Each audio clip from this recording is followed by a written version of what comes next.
Não é hora de dormir, meus irmãos. As profecias estão se alinhando e o arrebatamento pode acontecer em junho. Atenda ao chamado do Senhor.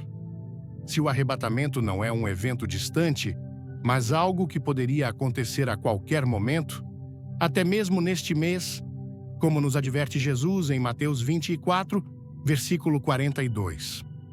Portanto, vigiai, porque não sabeis a que hora há de vir o vosso Senhor.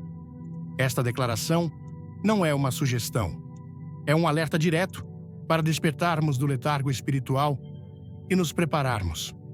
Hoje, aprofundaremos uma possibilidade que muitos estão ignorando: as sinais proféticas que apontam para o mês de abril como um ponto-chave no calendário divino.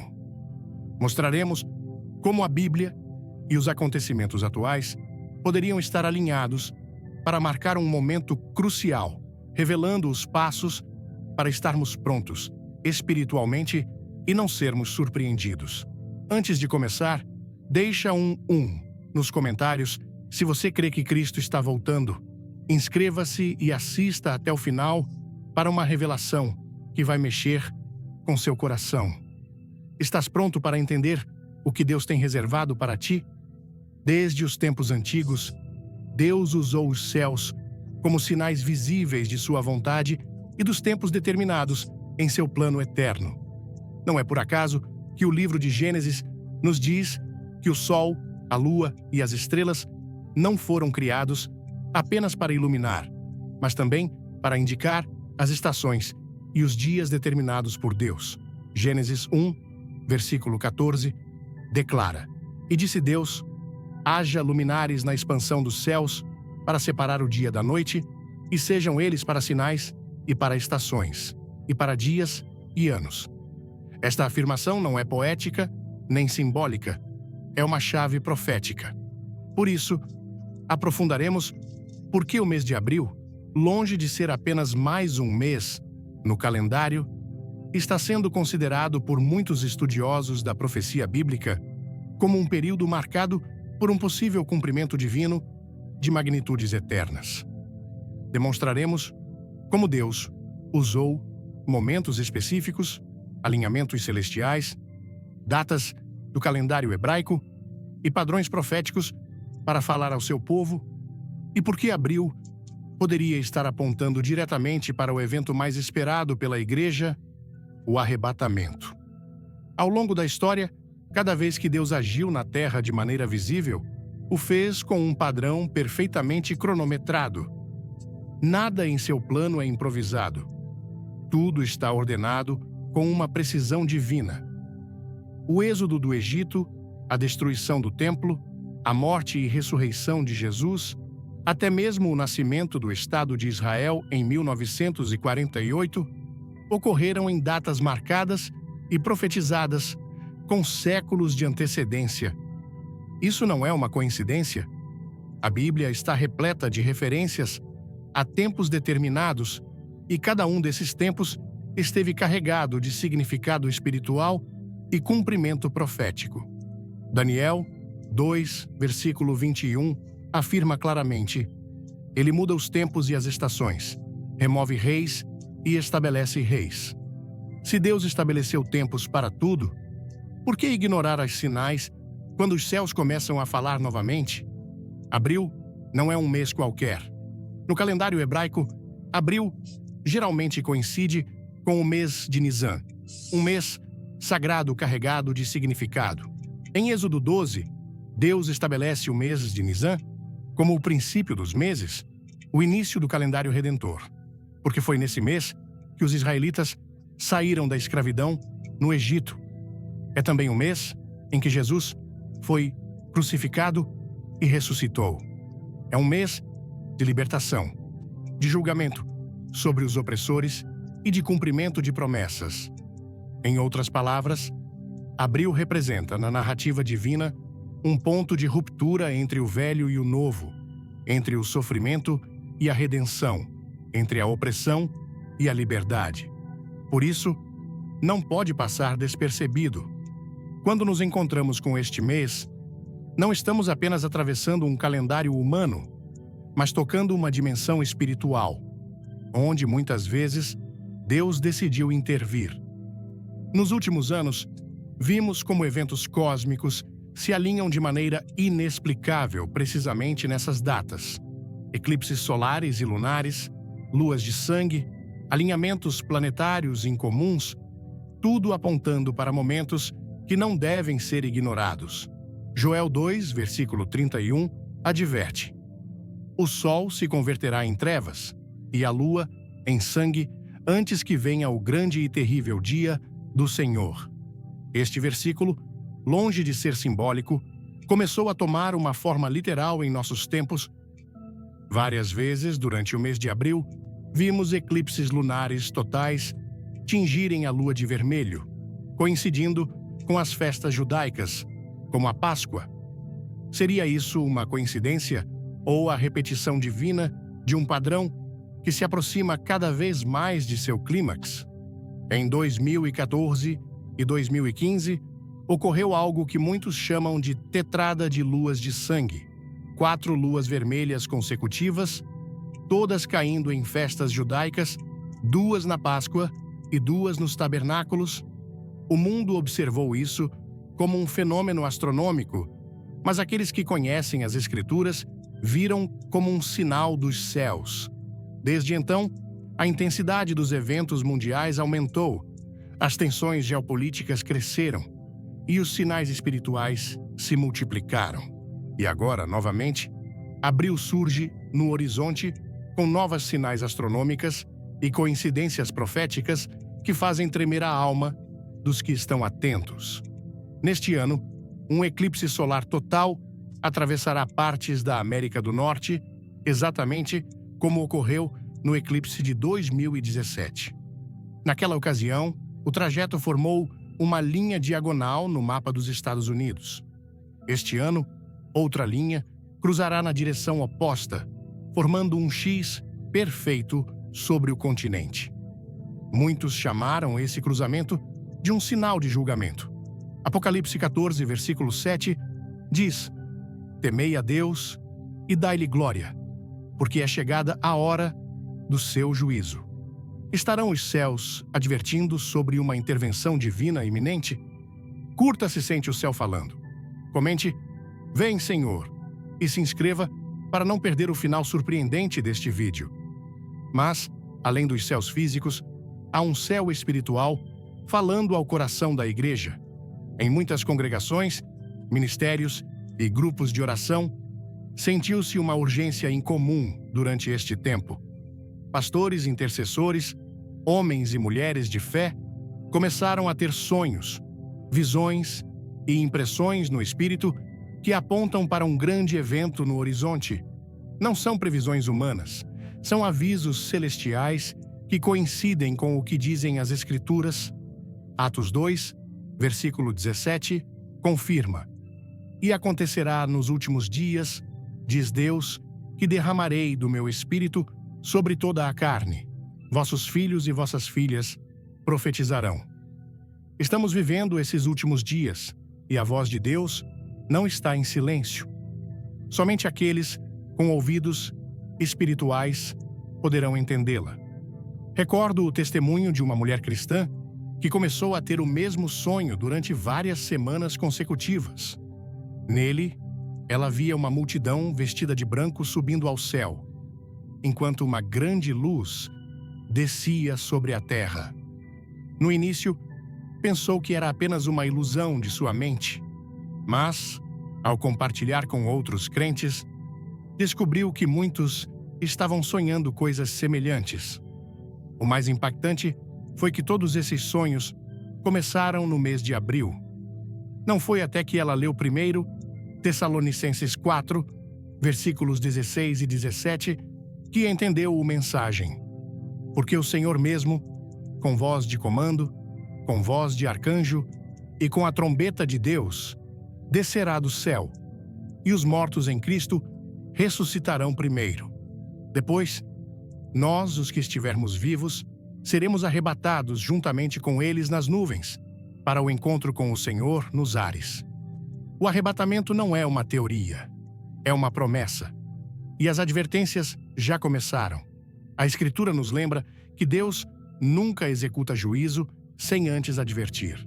Amós 3, versículo 7, diz com clareza: certamente o Senhor Deus não fará coisa alguma sem primeiro revelar o seu segredo aos seus servos, os profetas.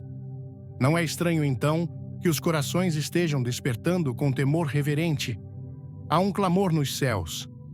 Há uma urgência que não pode ser ignorada.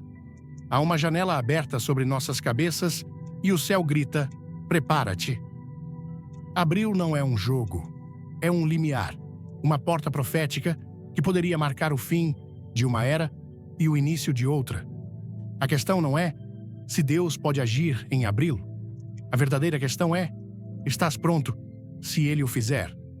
Muitas pessoas sentem que têm tempo, que ainda há dias pela frente para se arrependerem, para buscar a Deus, para consertarem seus caminhos. Mas Jesus foi enfático ao advertir que virá no momento menos esperado. Mateus 24, versículo 44, declara: por isso estai vós também preparados, porque o Filho do Homem há de vir à hora que não pensais.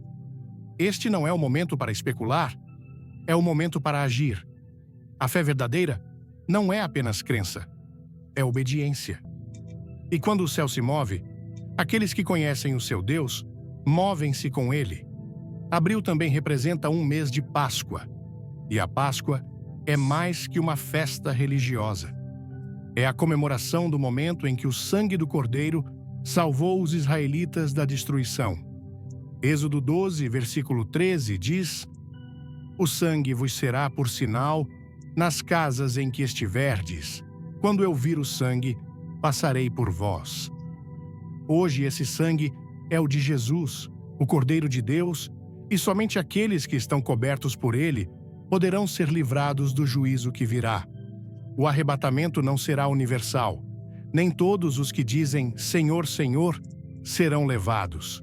Somente os que estão vigilantes, esperando, anelando sua vinda, como a noiva espera o esposo. Cada vez que Jesus falou do fim, usou uma linguagem clara, mas também cheia de urgência. Ele nos disse que seria como nos dias de Noé. Comiam, bebiam, casavam-se e não entenderam até que veio o dilúvio. Hoje, também há uma geração que vive como se nada fosse acontecer. Mas o dilúvio espiritual está se aproximando. E desta vez, a arca não será de madeira, será o arrebatamento. Somente aqueles que estiverem dentro serão salvos.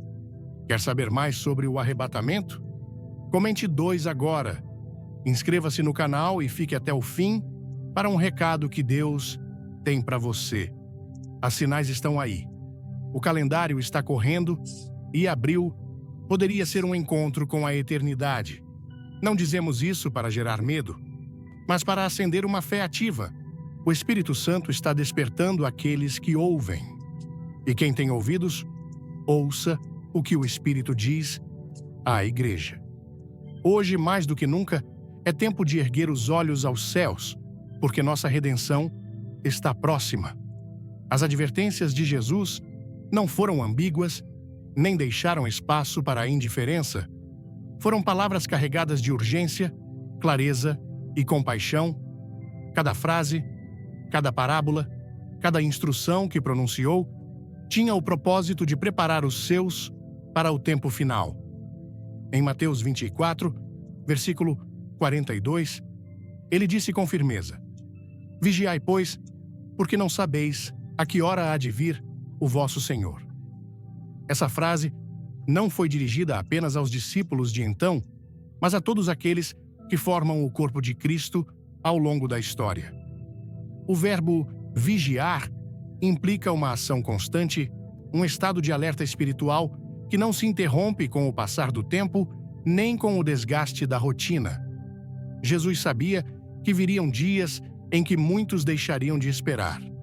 Ele sabia que as distrações, as preocupações da vida e o esfriamento do amor espiritual apagariam a chama no coração de muitos. Por isso, insistiu repetidamente na necessidade de estar despertos, atentos vigilantes.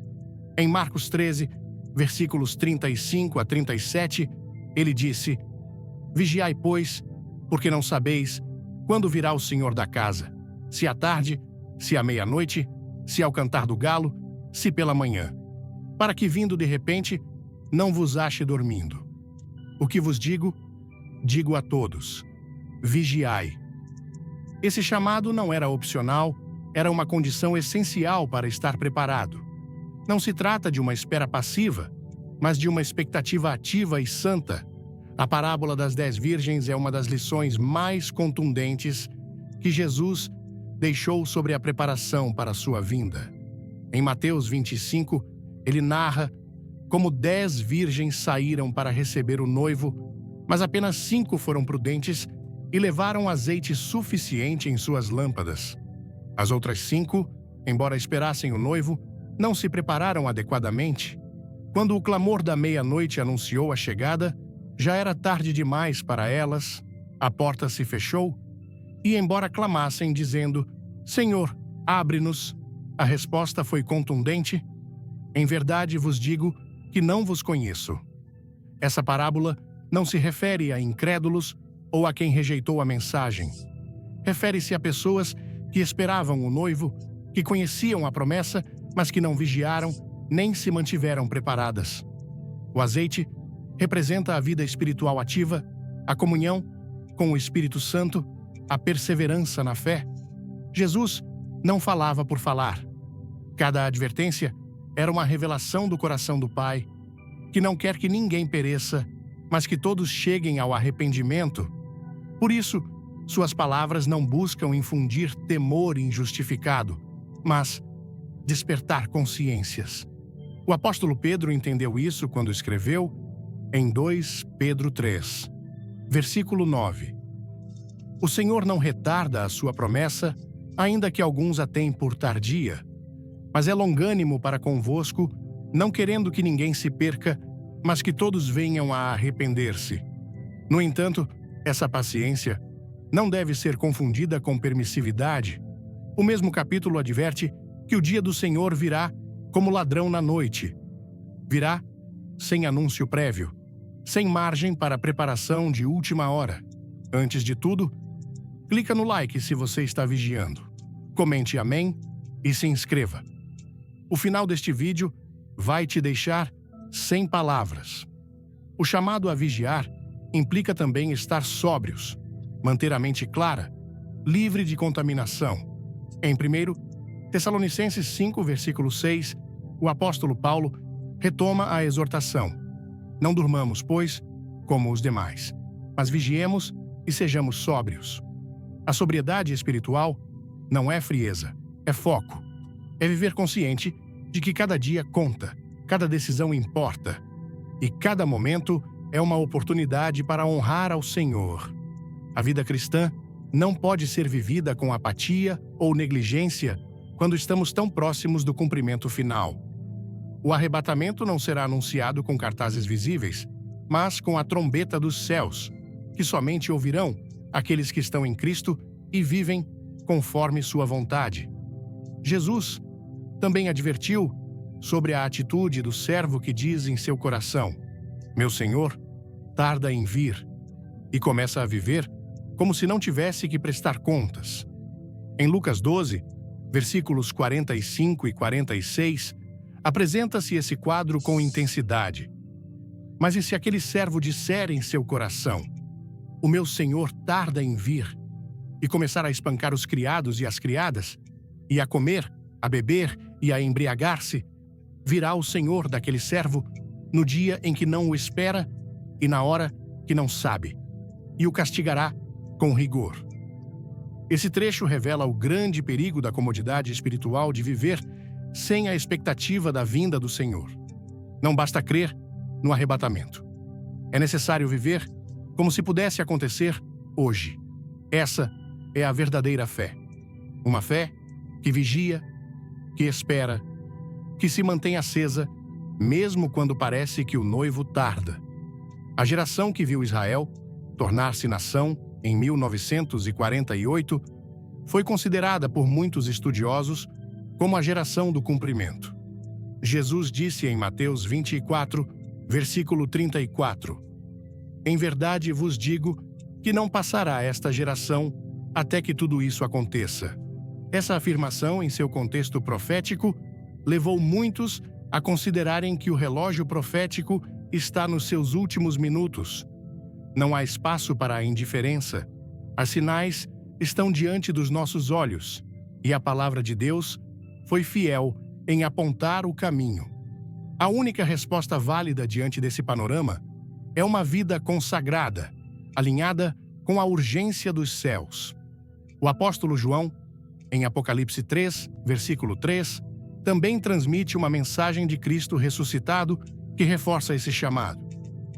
Lembra-te, pois, do que tens recebido e ouvido, guarda-o e arrepende-te.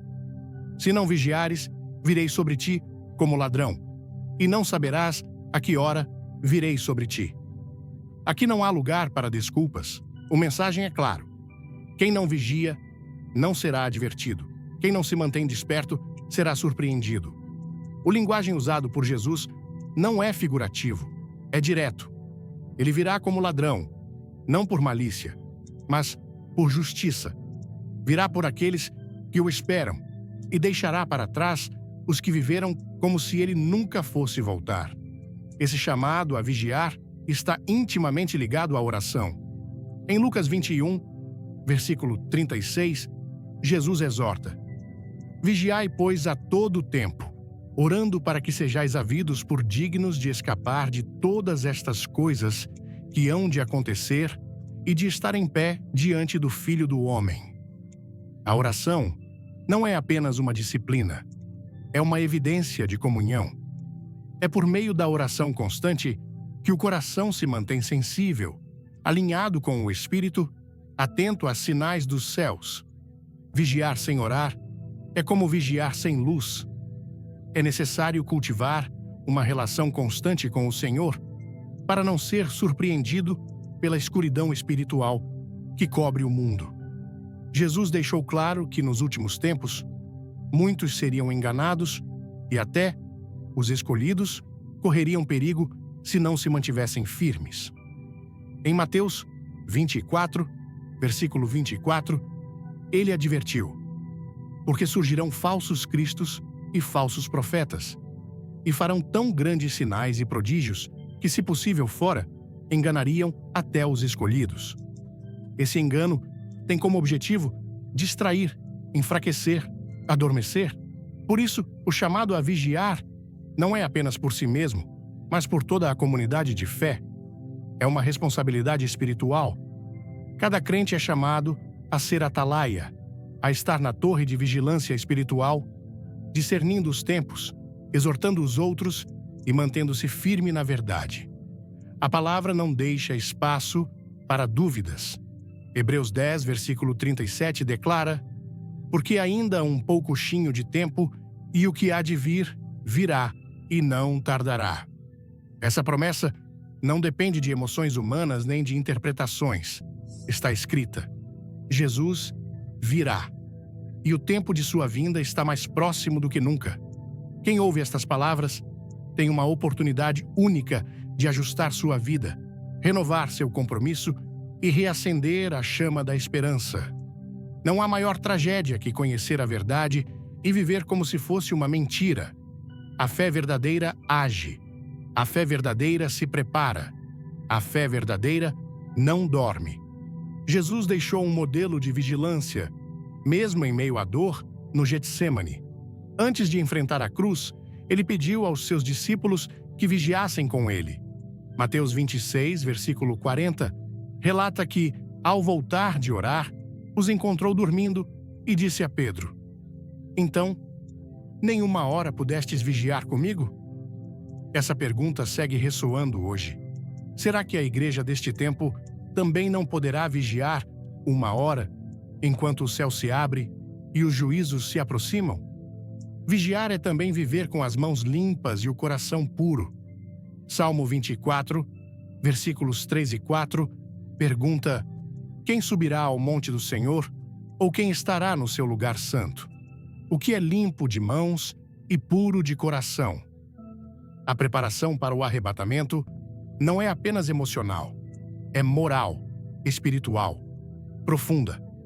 Não basta crer, é necessário viver conforme a santidade de Deus, porque sem santidade ninguém verá o Senhor. Vamos lá?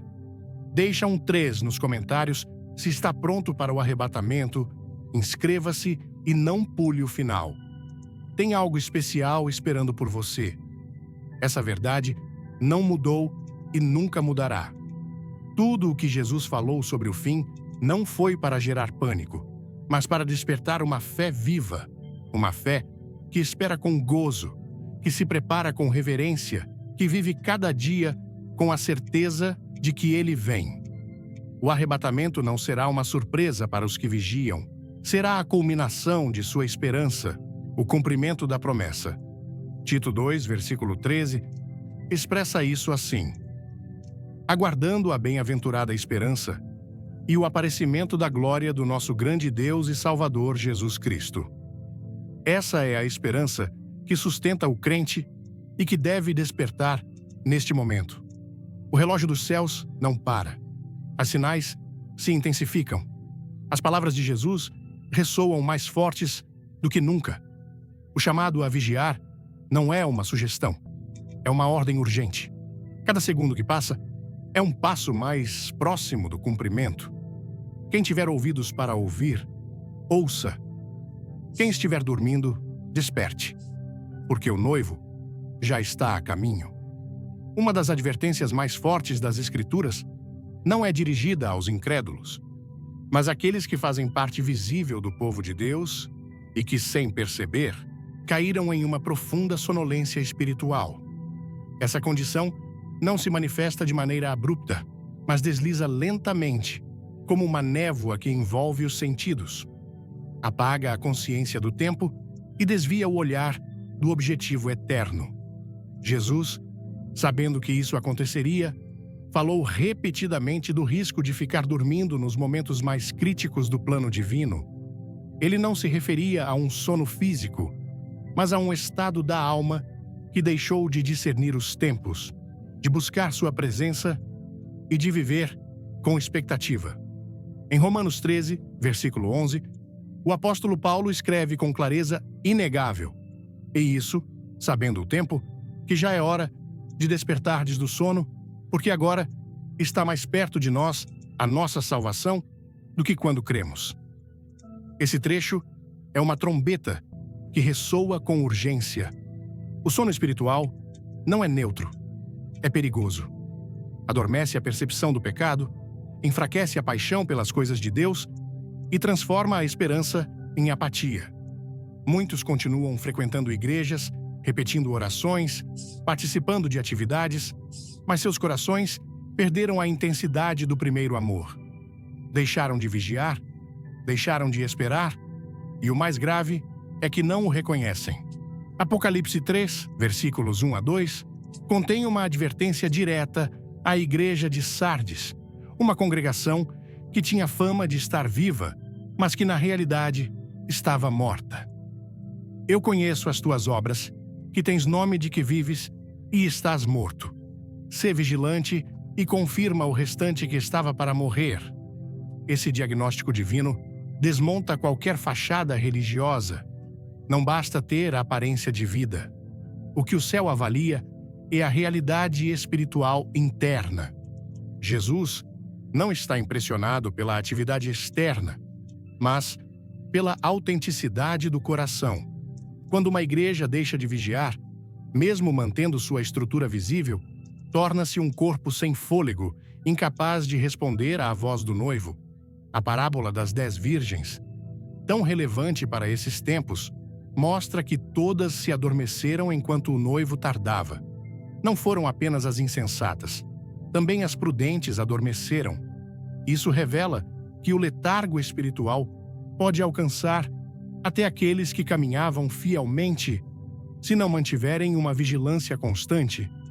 O problema não foi dormir, mas não ter azeite suficiente quando o clamor ressoou.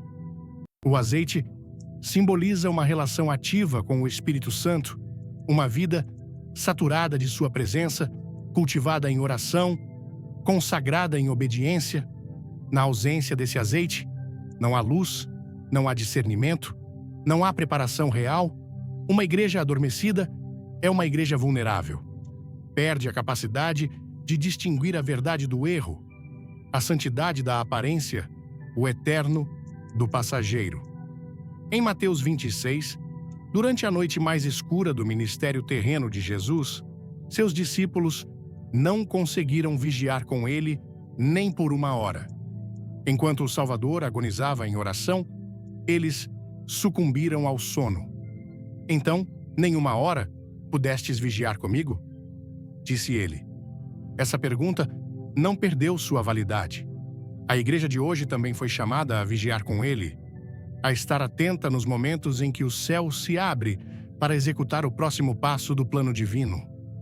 Mas muitos fecharam os olhos, apagaram a lâmpada, abandonaram a torre de vigilância. O livro de Efésios oferece outra exortação necessária para este tempo. Em Efésios 5, versículo 14, declara-se: Desperta, tu que dormes, e levanta-te dentre os mortos, e Cristo te iluminará. O linguagem não é simbólico, é um chamado urgente a sair do letargo, a abandonar a comodidade espiritual, a voltar ao fervor de uma fé viva. Dormir em meio a uma guerra é insensatez, e hoje, mais do que nunca, há uma guerra espiritual ativa, silenciosa, mas real, que busca apagar a luz dos crentes e fazê-los perder de vista o iminente retorno do Senhor. A indiferença espiritual não nasce da incredulidade aberta, mas da acumulação de pequenas concessões. Perde-se a paixão pela oração, apaga-se o desejo de esquadrinhar as Escrituras, substitui-se a comunhão com Deus pelo entretenimento, justifica-se o pecado sob o manto da graça. Pouco a pouco, a alma adormece e o inimigo ganha terreno. Em Apocalipse 2, o Senhor repreende a igreja de Éfeso não por doutrina falsa, nem por imoralidade, mas porque havia abandonado o seu primeiro amor. Lembra-te, pois, de onde caíste e arrepende-te. Essa repreensão segue válida. O adormecimento espiritual começa quando se esquece o amor original, quando se substitui a adoração pela rotina, quando se troca a intimidade pela costume. Isaías 29, versículo 13, registra um diagnóstico que também se aplica ao nosso tempo. Este povo se aproxima de mim, com a sua boca e com os seus lábios me honra, mas o seu coração está longe de mim. Uma igreja adormecida pode continuar cantando, pregando, congregando, mas, se seu coração está distante, se deixou de esperar o noivo, se já não vive com o fogo do Espírito, está em grave perigo. O arrebatamento não é para os que simplesmente professam fé, é para os que amam sua vinda, os que vivem preparados, os que não deixaram a lâmpada apagar. Uma sinal clara de adormecimento espiritual é a perda do senso de urgência. Quando se fala do retorno de Cristo e não se sente nada, quando se mencionam as sinais proféticas e se responde com apatia, quando o chamado ao arrependimento encontra corações endurecidos, é porque algo profundo adormeceu. O Espírito Santo não é indiferente ao tempo. Ele sempre está preparando a igreja para o encontro com seu Senhor. Mas, se o coração se tornou insensível, se a consciência foi cauterizada, se a esperança foi substituída pela rotina, então não se ouvirá mais a voz que chama do alto. Em Hebreus 2, versículo 1, somos exortados. Por isso, convém-nos atentar com mais diligência para as coisas que temos ouvido, para que em tempo algum nos desviemos. Esse deslize não ocorre de forma repentina. É um processo lento, quase imperceptível, onde a verdade perde seu peso, a eternidade se desvanece em meio aos afãs temporais e, quando menos se espera, o coração já não arde, a mente já não discerne e a alma deixou de vigiar. Por isso, o chamado é firme. Desperta, atende, arrepende-te, volta à vigilância. A igreja primitiva vivia com um anseio constante pelo retorno de Cristo. Cada dia era vivido com a esperança de que aquele fosse o dia em que o céu se abriria e o Senhor voltaria pelos seus. Essa expectativa não os paralisava, mas os impulsionava a viver em santidade, a pregar com fervor, a orar com insistência. Sabiam que não pertenciam a este mundo, sabiam que eram peregrinos, embaixadores de um reino eterno. Essa consciência os mantinha despertos, vigilantes, comprometidos. O problema da igreja adormecida não é a falta de informação, mas a perda de convicção.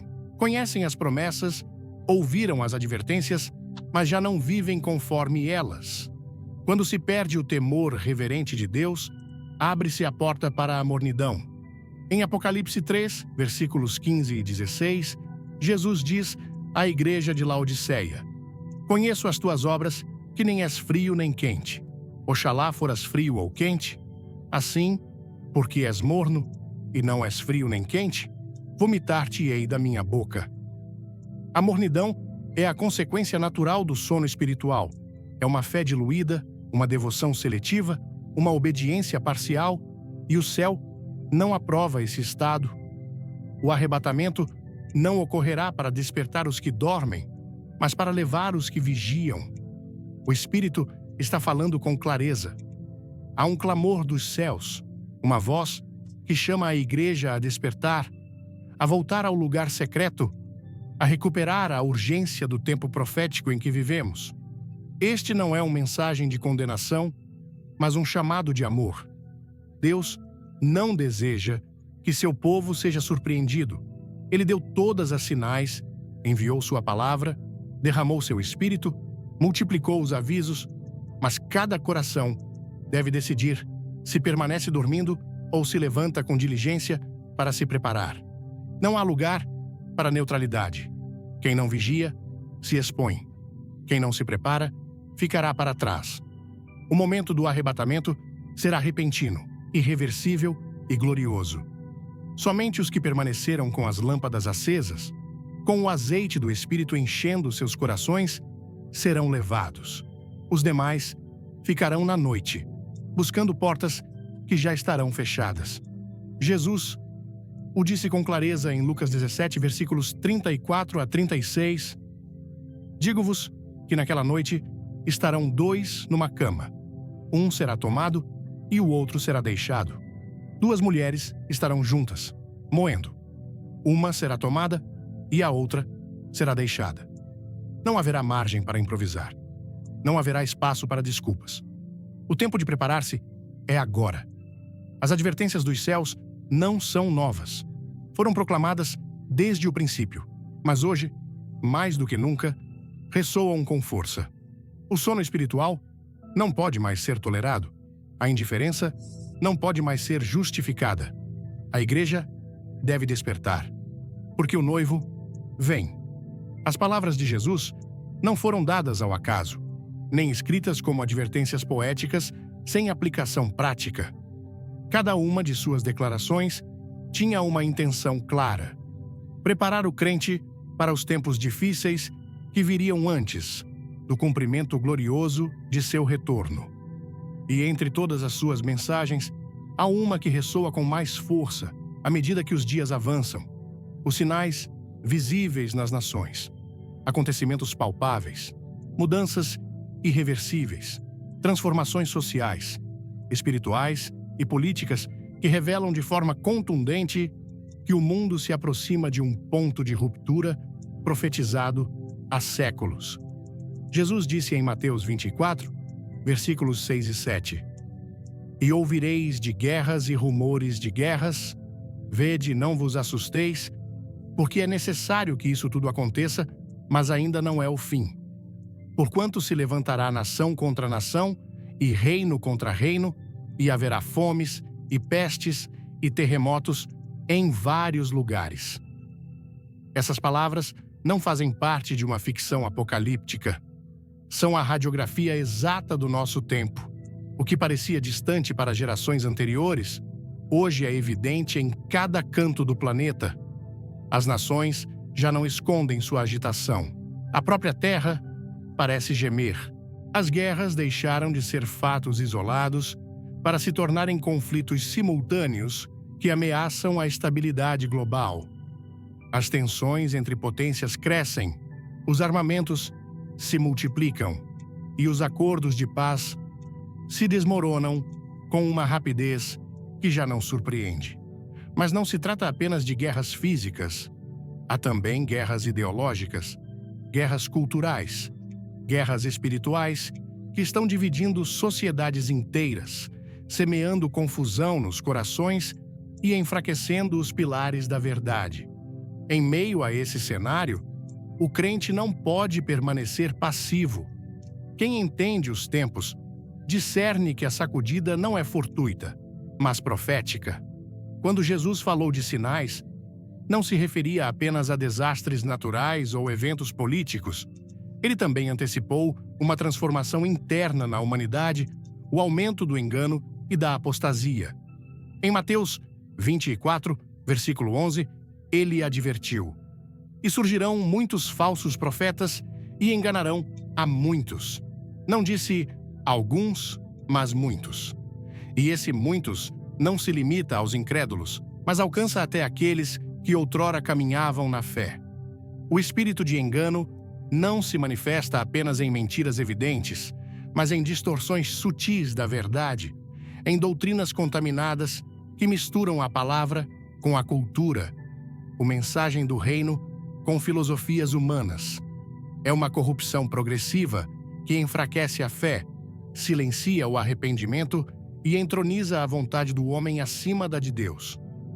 O apóstolo Paulo, escrevendo a Timóteo, revelou com firmeza que esse fenômeno não seria isolado. Em 2 Timóteo 4, versículos 3 e 4, ele disse: "Porque virá tempo em que não suportarão a sã doutrina, mas tendo comichão nos ouvidos, amontoarão para si mestres conforme as suas próprias concupiscências, e desviarão os ouvidos da verdade, voltando-se para as fábulas." Esse tempo não é futuro, é agora. Hoje, multiplicam-se os mensagens que evitam a cruz, o arrependimento, a santidade. Alçam-se vozes que pregam um evangelho sem compromisso, uma salvação sem fruto, uma vida cristã sem confronto. E enquanto o mundo aplaude essas mensagens, o céu se entristece. Porque o verdadeiro evangelho segue sendo o poder de Deus para a salvação, mas apenas para aqueles que creem com obediência, não com conveniência. O engano nem sempre se apresenta com aparência hostil. Muitas vezes, disfarça-se de espiritualidade, oculta-se atrás de palavras doces, de discursos de unidade, de gestos de inclusão que soam bem, mas negam a essência do mensagem da cruz. O apóstolo Paulo, em 2 Coríntios 11, versículos 14 e 15, revelou essa estratégia. E não é maravilha, porque o próprio Satanás se transfigura em anjo de luz. Não é muito, pois, que os seus ministros se transfigurem em ministros de justiça. Esse disfarce é o que torna o tempo presente tão perigoso. O falso se apresenta como verdadeiro, o profano como aceitável, e o santo é ridicularizado como antiquado. Em meio a essa distorção, o povo de Deus precisa de discernimento, clareza, firmeza, não para entrar em debates, mas para se manter firme na verdade imutável da palavra. As nações estremecem não apenas pelo que ocorre em seus governos, mas pelo que aconteceu em seus altares. Onde antes havia reverência, agora há indiferença. Onde havia temor de Deus, agora há entretenimento. A apostasia não começou no mundo. Começou dentro de muitos que carregavam o nome de Cristo, mas não sua carga. Judas I, versículo 4, denuncia com força: "Porque se introduziram alguns que já antes estavam escritos para este mesmo juízo, homens ímpios, que convertem em dissolução a graça do nosso Deus e negam a Deus, único soberano, e a nosso Senhor Jesus Cristo. Essa apostasia gerou uma igreja que já não geme, não ora, não espera, não se quebranta. Mas o céu segue esperando uma noiva sem mancha, uma igreja desperta, uma comunidade que não se rende às pressões externas nem às comodidades internas. Os conflitos atuais não são simples consequências sociais, são sinais espirituais. Em Lucas 21, versículo 25, Jesus anunciou: haverá sinais no sol, na lua e nas estrelas, e na terra, angústia das nações, em perplexidade pelo bramido do mar e das ondas.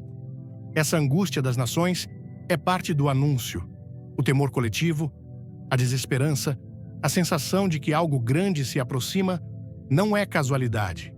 É o eco de um céu que se prepara para se manifestar. É o gemido de uma criação que anseia pela manifestação gloriosa do Senhor. E em meio a essa angústia, a igreja deve erguer a voz com clareza, não com especulação, mas com certeza profética, não com alarmismo, mas com autoridade espiritual. A corrupção moral se globalizou, os valores foram redefinidos, o pecado foi legalizado, promovido, exaltado. O que antes era vergonhoso, agora é motivo de orgulho. E, em meio a esse colapso ético, muitos deixaram de ver a conexão com o que Jesus profetizou. Mas Romanos 1 descreve com precisão esse processo. Havendo conhecido a Deus, não o glorificaram como Deus, nem lhe deram graças, antes, em seus discursos, se fizeram vãos, e o seu coração insensato se obscureceu. Dizendo-se sábios, tornaram-se loucos e mudaram a verdade de Deus em mentira. Esse trágico intercâmbio segue acontecendo e não parará até que o justo juízo de Deus seja desatado. Diante de tudo isso, há quem pergunte se ainda resta esperança. A resposta está na atitude do coração. Enquanto houver quem escute a voz do Espírito, enquanto houver quem se arrependa com sinceridade, enquanto houver quem abrace a verdade com paixão, a graça de Deus se estende. Mas o tempo não é ilimitado. O arrebatamento não espera pelos que duvidam, nem se detém pelos que procrastinam. Quem deseja estar pronto deve viver como se o retorno do Senhor fosse esta mesma noite. E viver assim não é extremismo, é obediência, é fidelidade, é o reflexo de uma fé que entendeu o mensagem profético e decidiu agir em conformidade. As sinais nas nações não são o fim em si mesmas, são sinos que despertam, luzes que apontam o caminho, advertências que devem mover o coração para o eterno. Cada vez que uma nação entra em crise, cada vez que uma lei contrária a Deus é celebrada, cada vez que o engano se normaliza, está se cumprindo uma palavra antiga, mas viva. Está se aproximando o momento designado e somente os que caminham na luz poderão reconhecê-lo sem temor. Este não é o momento para buscar popularidade espiritual. É o momento para se posicionar firme na verdade, ainda que isso signifique rejeição. É o tempo de falar com clareza, de viver com convicção, de proclamar com firmeza que Cristo vem e que sua igreja deve estar sem rugas, nem manchas, vigiando, orando, jejuando, esperando, porque enquanto o mundo se afunda em confusão, o povo de Deus deve erguer o olhar. Lucas 21, versículo 28, proclama com poder: ora, quando estas coisas começarem a acontecer, olhai para cima e levantai as vossas cabeças, porque a vossa redenção está próxima. Os governos vacilam, as economias tremem, a moral desmorona, as ideologias invadem as mentes, a confusão domina as multidões. Mas tudo isso não é mais que um prelúdio. O arrebatamento está mais perto do que muitos imaginam. O noivo se aproxima. A trombeta não tardará em soar, e quando o fizer, não haverá tempo para se preparar. Somente serão arrebatados aqueles que já viviam preparados. Por isso, o tempo de reagir não é amanhã, é agora.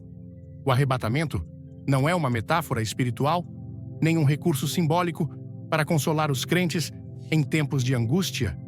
É uma promessa literal, selada pela palavra do próprio Senhor, estabelecida com clareza nas Escrituras, esperada pelos que o amam e temida pelos que ignoram o relógio profético de Deus. Não se trata de uma visão idealista, nem de uma interpretação forçada, mas de um evento real, futuro, iminente, no qual Cristo mesmo virá, não para tocar a terra, mas para arrebatar os seus nas nuvens, levando-os consigo antes do derramamento pleno do juízo divino sobre este mundo caído. As palavras do apóstolo Paulo, em 1 Tessalonicenses 4, versículos 16 e 17, estabelecem a base firme dessa esperança, porque o Senhor mesmo, com voz de comando, com voz de arcanjo e com a trombeta de Deus, descerá do céu, e os mortos em Cristo ressuscitarão primeiro. Depois, nós, os que estivermos vivos, seremos arrebatados juntamente com eles nas nuvens, para o encontro com o Senhor nos ares, e assim estaremos para sempre com o Senhor. Essa declaração não deixa espaço para especulação. Trata-se de um evento específico, detalhado, cheio de glória para os que estão preparados, mas também carregado de consequências para os que não estão. O arrebatamento divide tempos, separa destinos, marca o ponto sem retorno na história do trato de Deus com a humanidade. Desde o Gênesis até o Apocalipse, a Escritura mostra padrões divinos nos quais Deus livra os seus antes de executar juízo sobre os ímpios. Noé foi colocado na arca antes do dilúvio. Ló foi retirado de Sodoma antes que o fogo caísse. O povo de Israel foi protegido sob o sangue do Cordeiro na Páscoa antes que o anjo da morte tocasse o Egito. O caráter de Deus permanece fiel. Ele não muda. E hoje, em meio a uma geração que zomba, que duvida, que posterga sua obediência, o céu anuncia mais uma vez que o momento se aproxima. O arrebatamento é a culminação do pacto entre o noivo celestial e sua noiva terrenal. É o momento glorioso em que a igreja fiel, a que perseverou, a que vigiou, será elevada para se encontrar com seu Senhor. Essa igreja não será definida por denominações ou estruturas visíveis, mas pela condição dos corações. Jesus o expressou com clareza em Mateus 24, versículos 40 e 41. Então, estando dois no campo, um será tomado e o outro será deixado. Duas mulheres estarão moendo no moinho. Uma será tomada e a outra será deixada.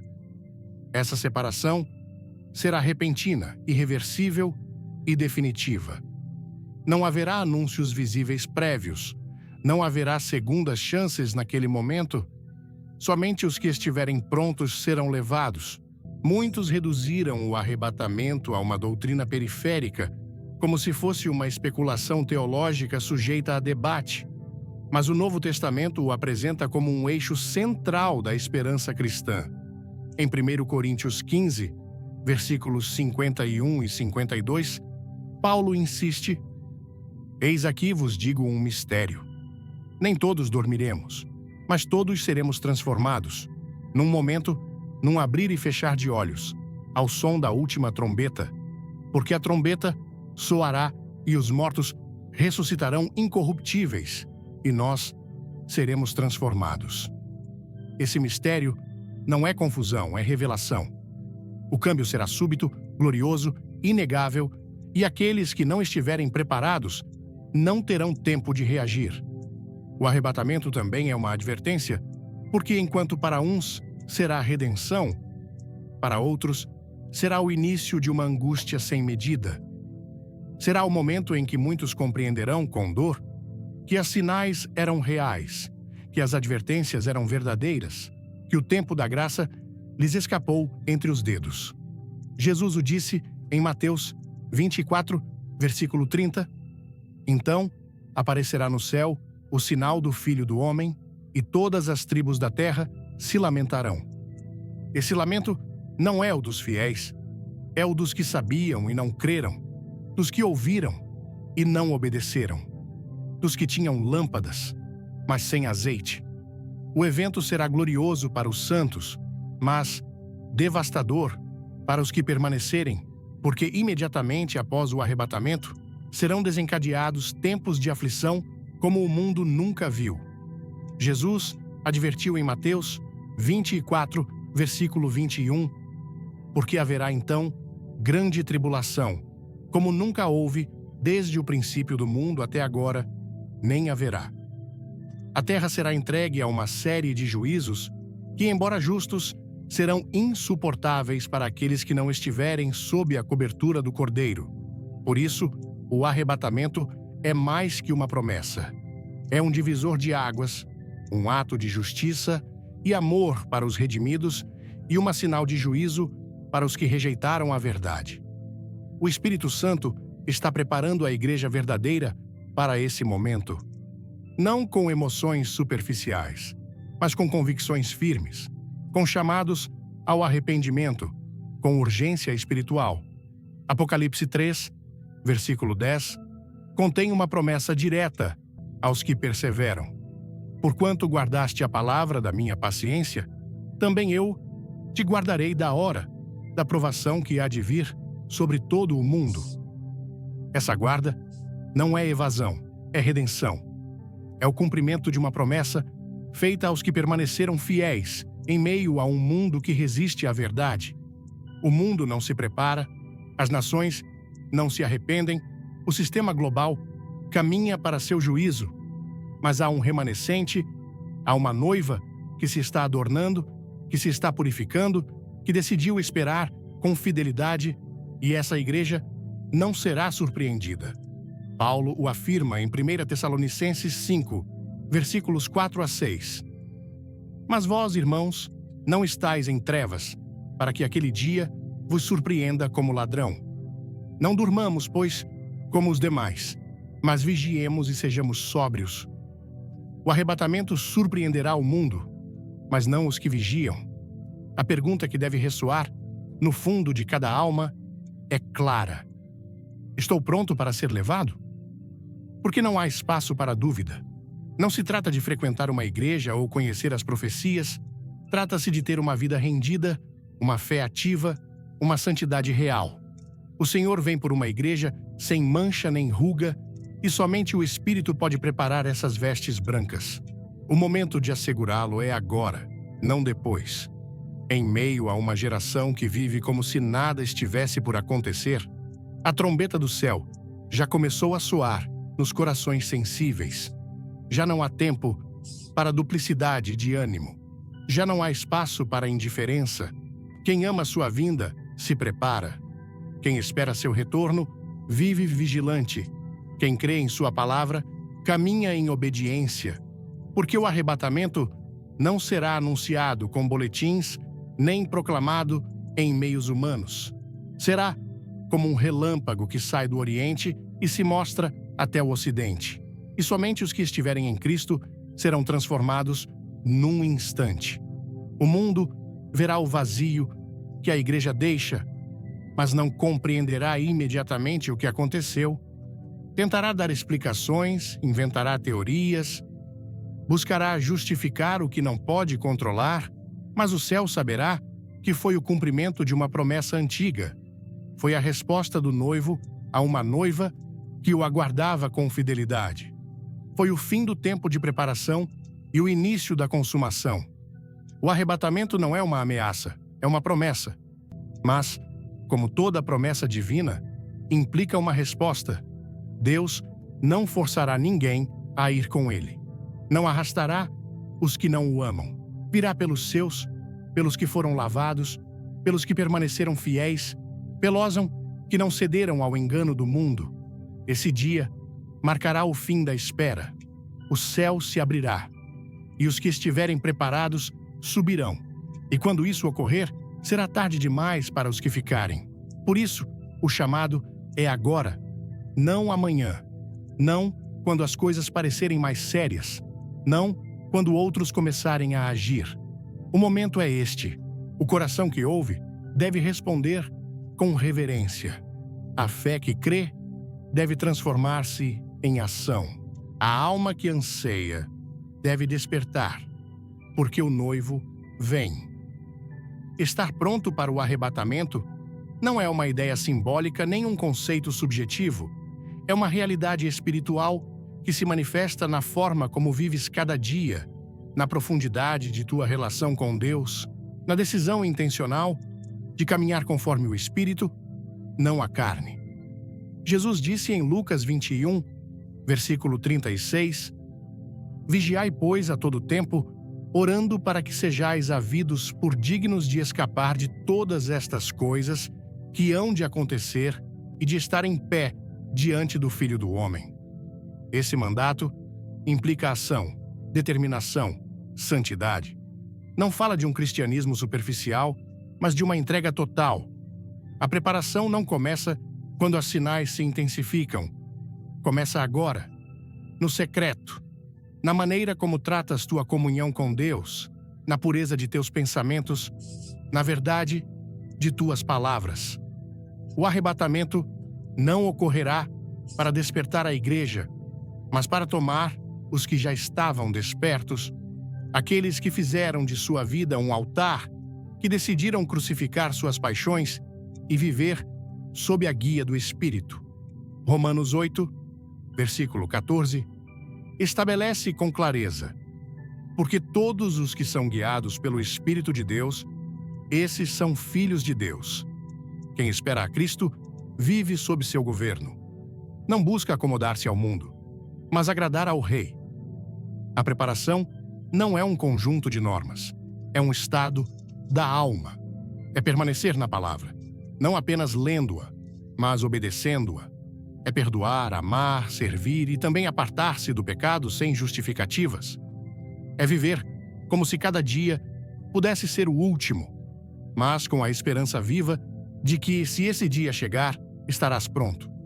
Hebreus 12, versículo 14 afirma: Segui a paz com todos e a santificação, sem a qual ninguém verá o Senhor. O padrão de Deus não mudou. Seu chamado à pureza não se abrandou.